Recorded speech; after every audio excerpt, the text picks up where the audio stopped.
13/3/38।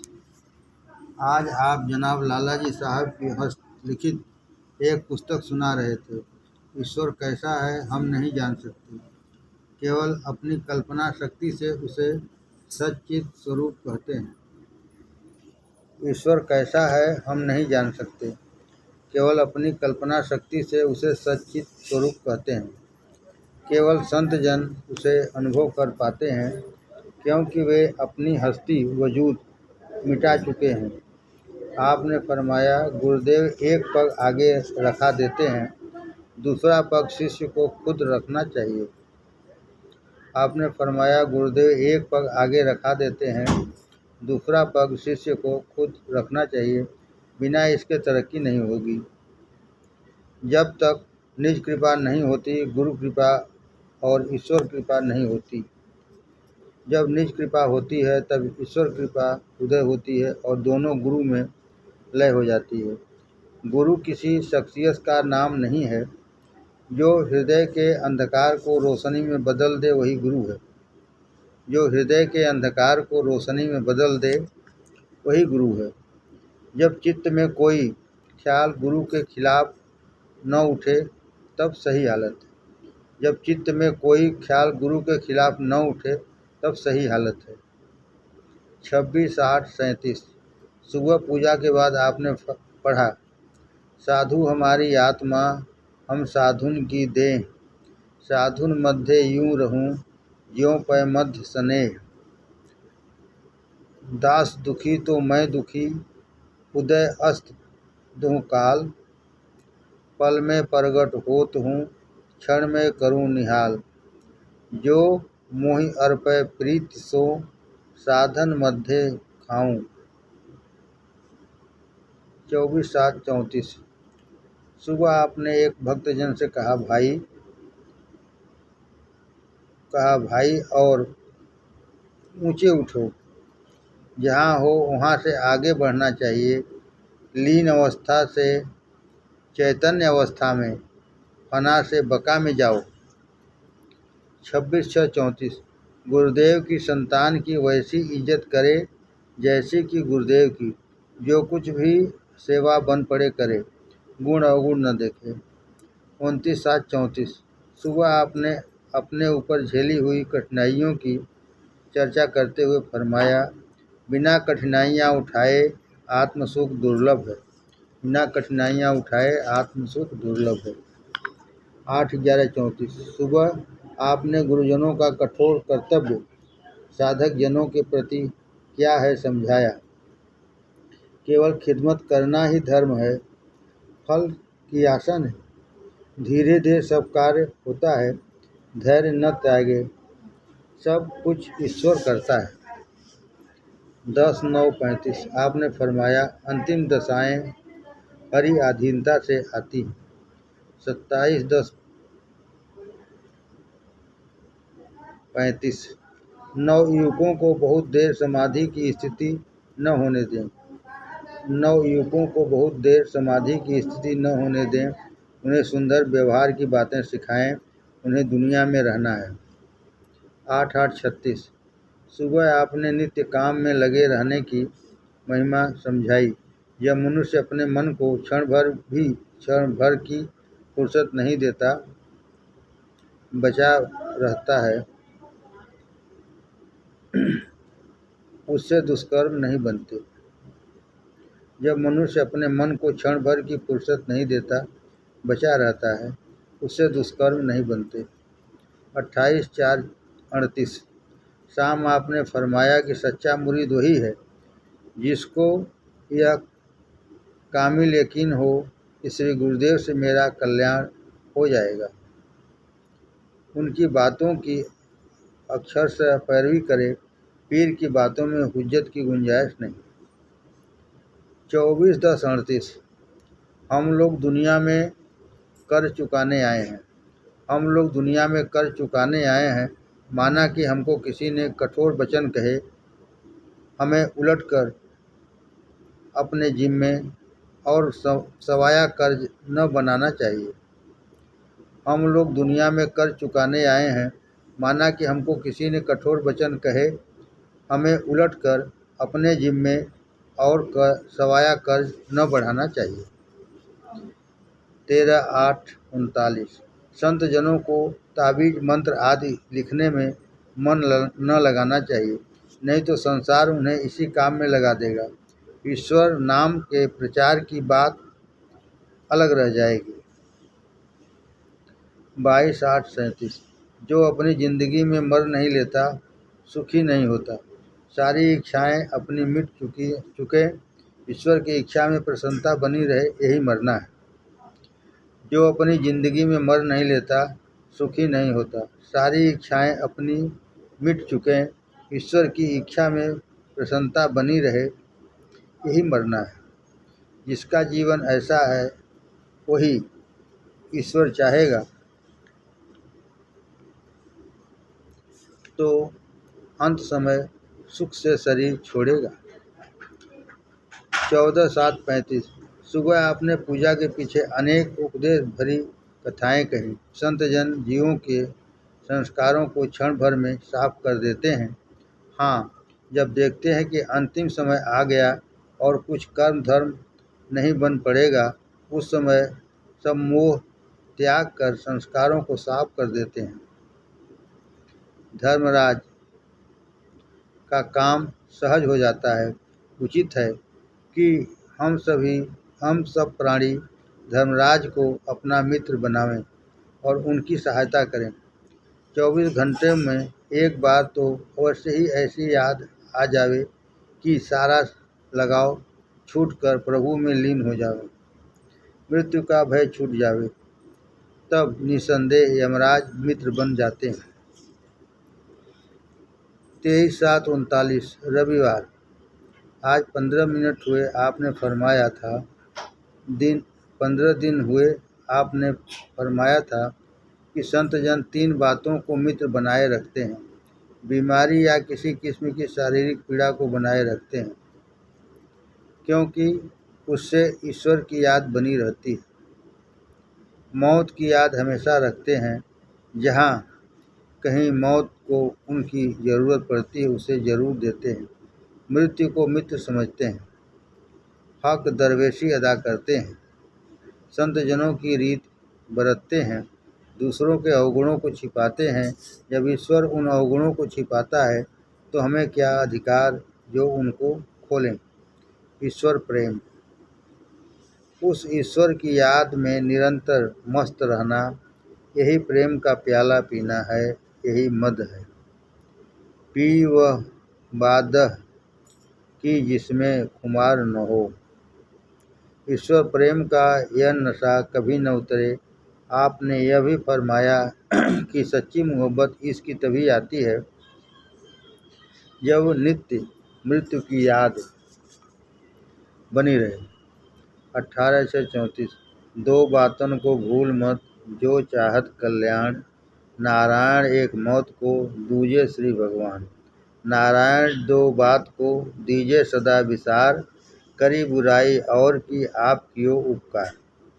27/6/34 कुछ समय हुआ आपने फरमाया हर रोज़ मौत की याद करे, दिन व रात में एक बार तो ज़रूर ऐसी हालत कर लेनी चाहिए। 9/9/34 मैं कौन हूँ, क्यों आया हूँ, कहाँ जाऊँगा, इनका ख्याल रखे तो बड़ी भूल से बचेगा। जो अपनी मृत्यु को नित्य ध्यान में रखता है उसका मार्ग ठीक हो जाता है। जो मृत्यु का मित्र बनता है, मृत्यु अंत में उसकी मित्र बनती है। जो नित्य मृत्यु को मदद देता है, मृत्यु उसको मदद देती है।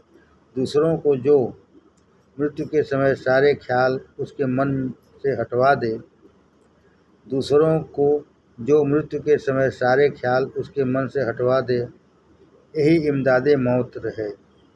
अंजाम बखैर हो, यह दुआ दिल से निकले। मृत्यु परम मित्र है। अपनी मृत्यु का खाका दिन में कम से कम एक बार जरूर उतर आवे, वही हालत बीत जावे, यही नहीं ख्याल आवे, सचमुच वैसा हो जाए तब कल्याण मार्ग मिलता है। 9/12/35 सुबह आपने फरमाया, अदब की टोपी सर पर रख ली, फिर जहाँ जावे महफूज है, कोई डर नहीं। अदब यही है कि कोई बात ख्याल में भी गुरुदेव की इच्छा के विरुद्ध न आवे। अदब यही है कि कोई बात ख्याल में भी गुरुदेव की इच्छा के विरुद्ध न आवे। परसों भाई साहब ने एक शेर पढ़ी, खुदी को अपनी बनाए ऐसी कि बेखुदी खुद नमाज पढ़ती है। यह दर्द दिल है जिससे कि उसको पाते हैं, खुदा भला करे उनका जो दिल दुखाते हैं।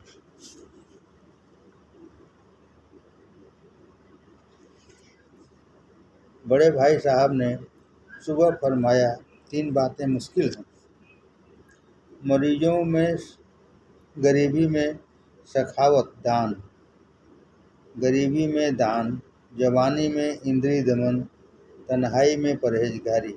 पहली 2 बातें संयमी लोग कर पाते हैं, परंतु तीसरी बात संतजन ही कर पाते हैं। 28/10/35 एक भक्त ने आके आपके चरण कमल छू लिए। इससे कुछ रुष्ट से होकर उपदेश देने लगे, गुरु के चरण छूना उसकी हंसी उड़ाना है। जब तक प्रभु की कृपा से ऐसी स्थिति न हो कि गुरु की आज्ञानुसार सब काम बनने लगे, तब तक कभी चरण न छुए। इससे दोनों पतित होते हैं। डॉक्टर साहब ने कहा कि यह लिखा है कि सिया राम मैं सब जग जानी, करो प्रणाम जोर युग पानी। आपने फरमाया, यह अवस्था विलक्षण है। जब यह अवस्था उदय होती है, तब चरण छूने और छुआने की बात अलग हो जाती है। 23/6/34 प्रातः शनिवार साधक गुरु को तभी दंडवत कर सकता है या चरण छू सकता है जबकि उसके ख्याल तक में माया का लेश मात्र न स्वयं, न गुरु, न ईश्वर, कुछ भी न हो। ऐसी दशा में जब गुरुदेव उसके चरण को छुए तो उसके मन में कोई विपरीत भाव न उठे। ऐसी हालत के सिवा अन्य किसी हालत में गुरुदेव की हंसी उड़ाना है। हाँ, गुरुदेव का ईश्वर के समान सम्मान करे, परंतु उन्हें ईश्वर न समझ बैठे, नहीं तो पतन होगा। गुरुदेव ईश्वर प्राप्ति का द्वार है। 17/8/36 सुबह आपने फरमाया, जिसने इस राह में कदम रखा वह अपनी जान सलामत न ले गया। यदि उसे पहले चिंताएं थी तो वे अब कम अज कम सवाई तो अवश्य हो गई। उस ईश्वर को धन्यवाद है जो ऐसी चिंताएं देकर भी अपने याद करा लेता है। यह दुख तो सुख का कारण हुआ। चाहिए कि जिंदगी सब्र और शुक्र के साथ बिताए। 3/7/38 सुबह पूजा के बाद बड़े भैया ने कहा, संत जनों के सत्संग से आत्मा का प्रकाश क्षण कर दिल दिमाग में समा जाता है और वही प्रकाश नीचे उतरकर हर अंग में समा जाता है। साधक को इसकी खबर हो या न हो, परंतु गुप्त रीत से यह क्रिया निरंतर होने लगती है। इसका फल यह होता है कि उसके हर काम में आत्मा की ज्योति झिलमिलाने लगती है। जो उसके वचनों को सुनता है उसे आनंद रस का स्वाद मिलता है। जो कुछ वह करता है उसमें ईश्वरी तेज प्रकट होता है। एक ऐसा सुहावनापन उदय होता है जो उसे तथा दूसरे सभी देखने सुनने वालों को भला लगता है।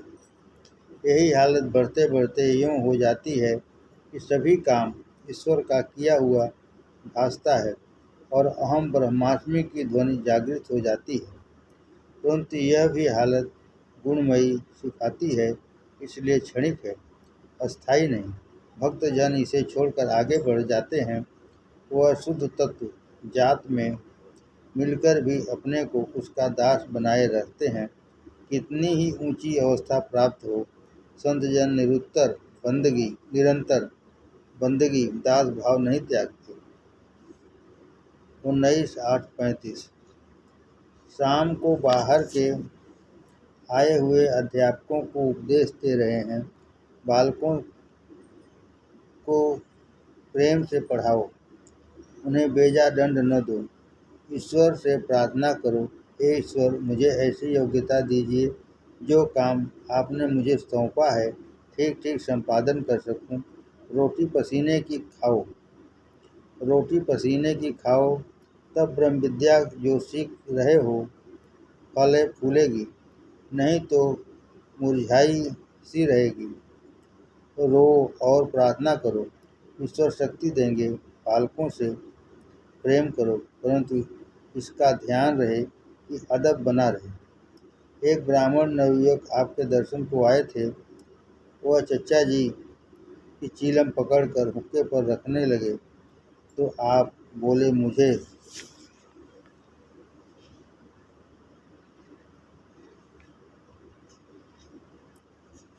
वे नापसंद हैं। मैं नहीं चाहता कोई ब्राह्मण हाथ से चीलम छुए। 25/10/35 सुबह आप एक भक्त को विशेष रूप से ध्यान करा रहे थे। निवृत्त होकर मेरी ओर कृपा दृष्टि फेरी, स्वास्थ्य के विषय में प्रश्न किया। उत्तर में अपनी तुच्छता के अंश निकल पड़े।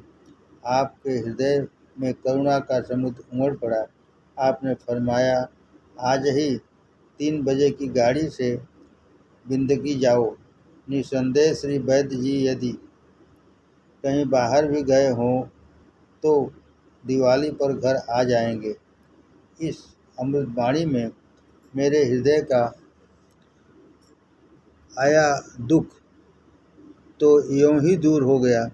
सवेरे मुझे कुछ उदासी थी, आपके प्रकाश में अंतर्हित हो गई। एक भाई के इस प्रश्न करने पर कि भ्रम क्यों कर जाए, आपने बहुत ही सुंदर उपदेश दिया। दही मही माने मट्ठा क्यों बनाते हो, दही मही क्यों बनाते हो, भ्रम की जड़ ही उखाड़ फेंको, अन्य सब भ्रम आप ही निर्मूल हो जाएंगे। जैसे किसी ने किसी की कन्या की शिकायत की कि यह बड़े अवगुण करती है, दही खाती है, मट्ठा भी खाती है, मक्खन भी खाती है, सभी कुछ खाती है। पिता ने कहा, बड़ी भोली है। उसने पूछा, कैसे? यदि दूध ही पी डालती तो ऐसे अवगुणों की जगह ही कहाँ रहती। ठीक ऐसे ही सबसे बड़ा भ्रम यह है कि मुझसे ईश्वर दूर है। सबसे बड़ा भ्रम यह है कि मुझसे ईश्वर दूर है, उसे साफ करो।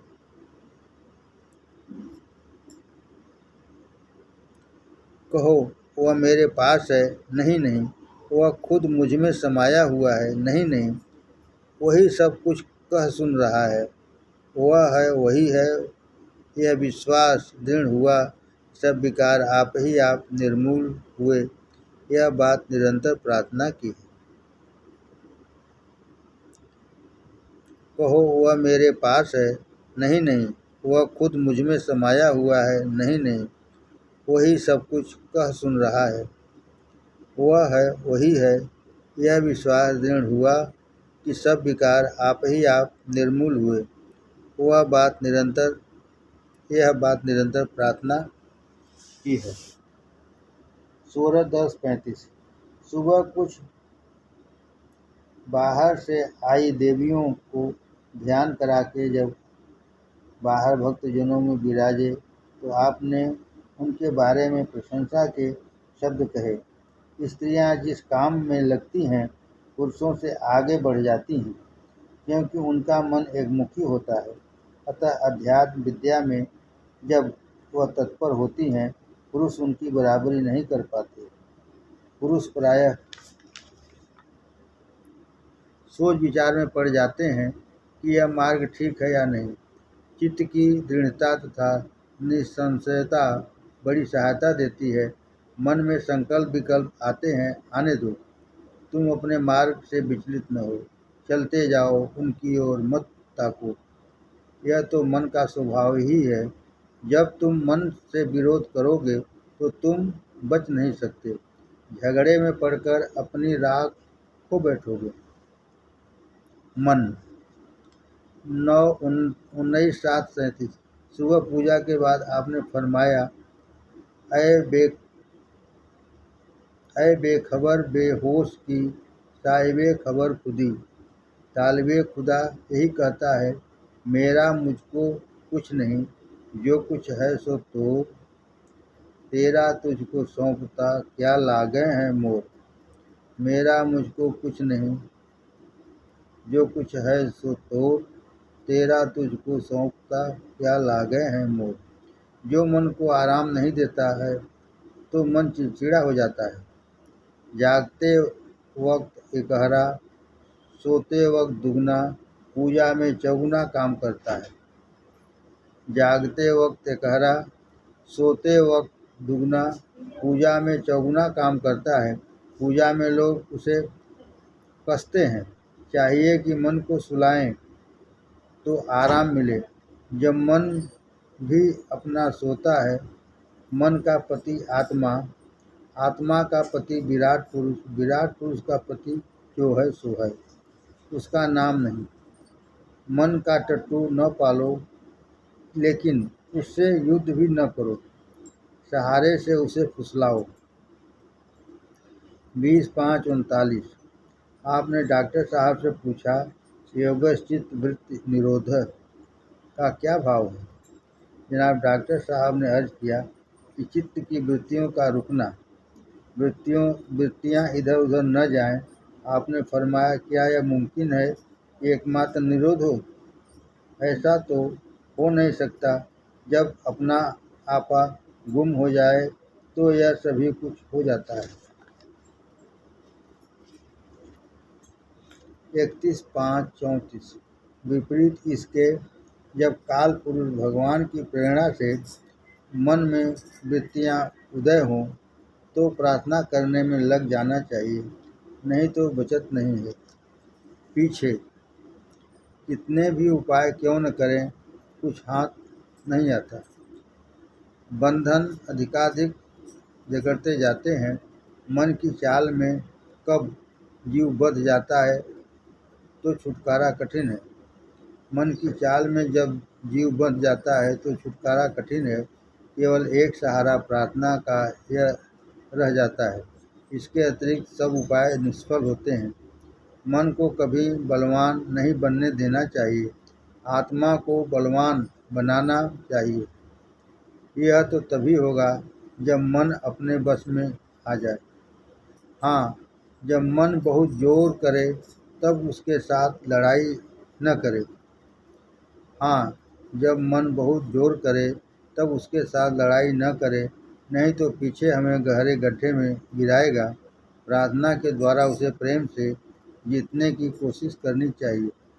मन के मते न चालिए, मन के मते अनेक, जो मन पर असवार है सो साधु कोई एक।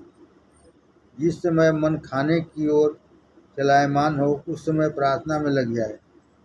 जब उसका वेग घट जाए और हृदय शांत हो जाए तब खाए। ऐसे खाने से जो विष निकलता है दूर हो जाता है। वह खाना फिर शुद्ध भावों को पैदा करता है। संत जन सदैव मन की ओर निगाह रखते हैं। 21/6/36 आपने फिर यह समझाया कि जो चीज़ें ईश्वर ने हमें दी हैं उनसे कितना ताल्लुक़ रखें। जैसे मान लो कि एक लोटा है, वह मुंह हाथ धोने व शौच के लिए है। जब अपना काम निकल चुका है, अब दूसरे भाई भी जिनको ज़रूरत हो ले सकते हैं, मगर शर्त यह है कि जैसा साफ सुथरा जिस मुकाम पर रखा था वही वैसा ही रख दें। उन्हें उसकी निगरानी का हुक्म है, न कि उससे निस्बत पैदा करने का और फिक्र में मुब्तला रहने का। दुनिया के सब लोग भाई हैं, दुनिया के सब लोग भाई हैं, सब अपने अपने कामों में लगे हैं। न उनको न हमको फुर्सत है कि एक दूसरे से मिलें।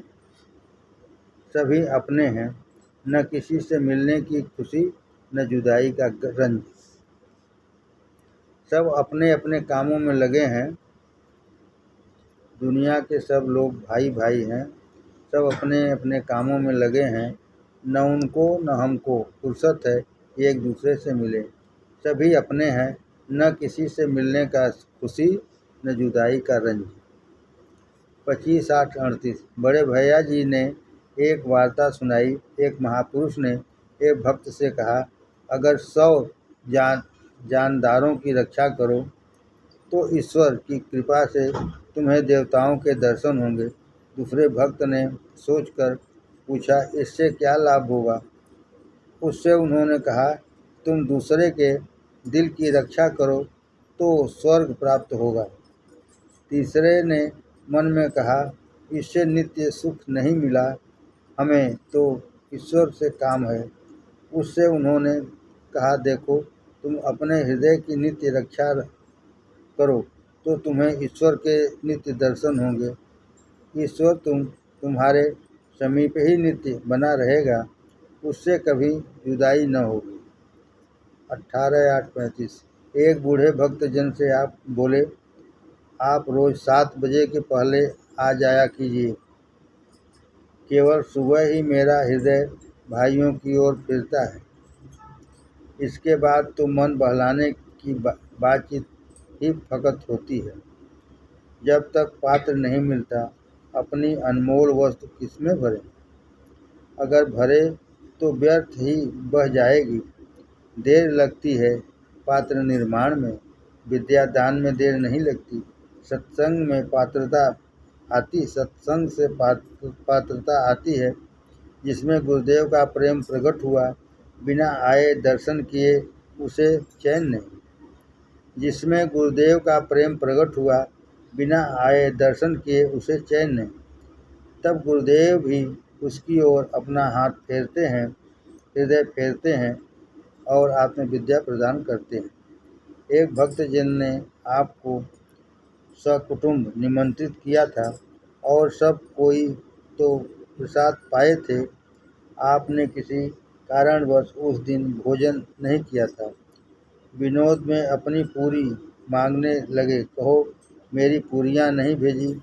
तुम तो जानते हो मुझे बासी पूरियों में बड़ा स्वाद आता है।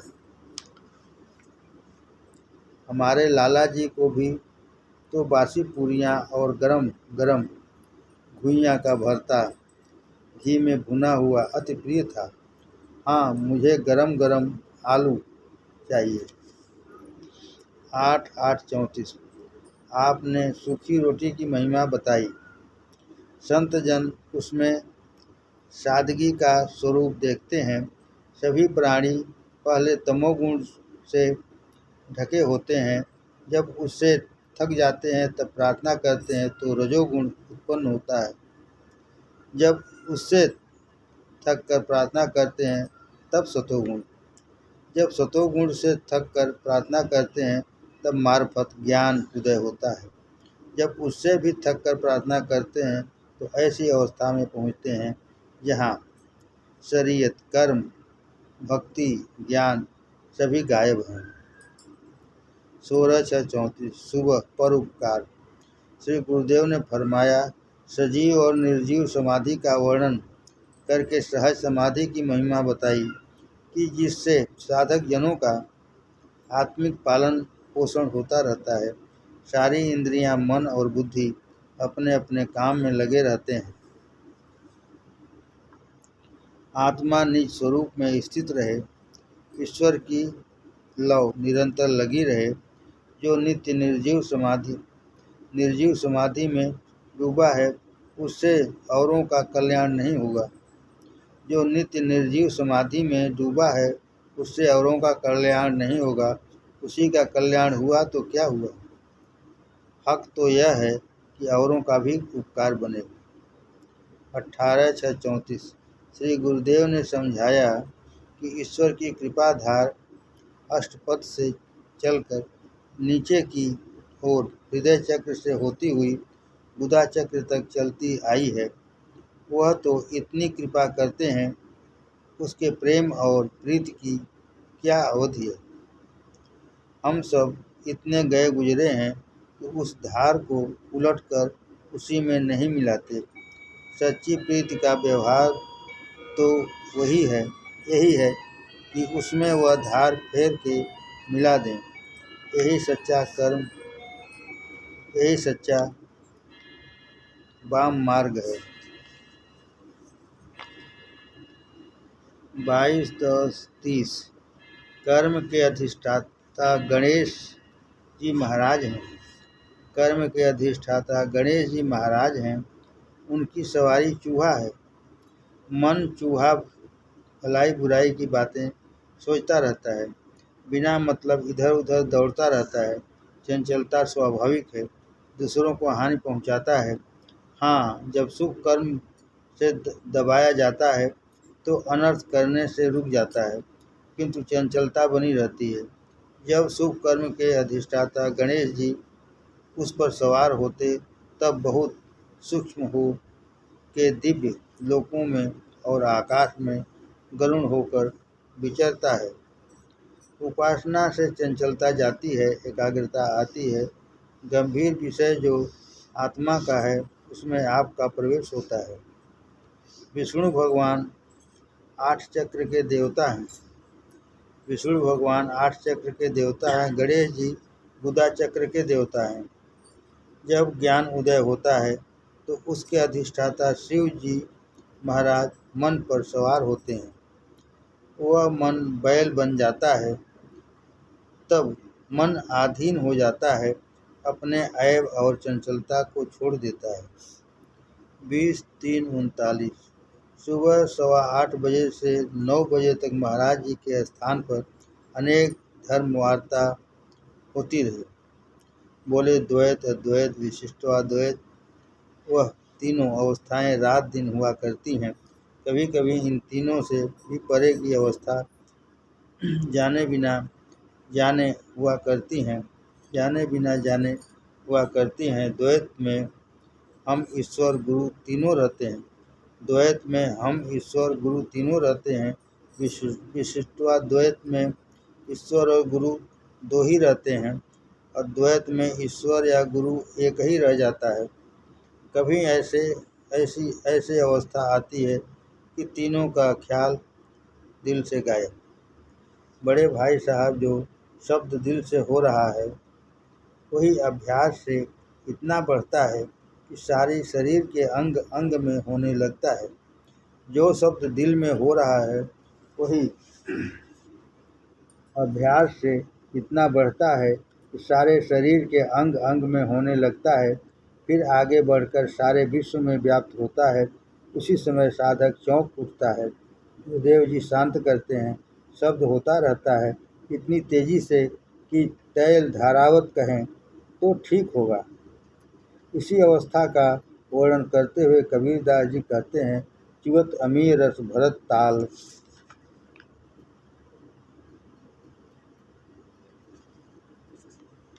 जहाँ शब्द होत आसमानी हो, नजर बर कदम होत गर्दन।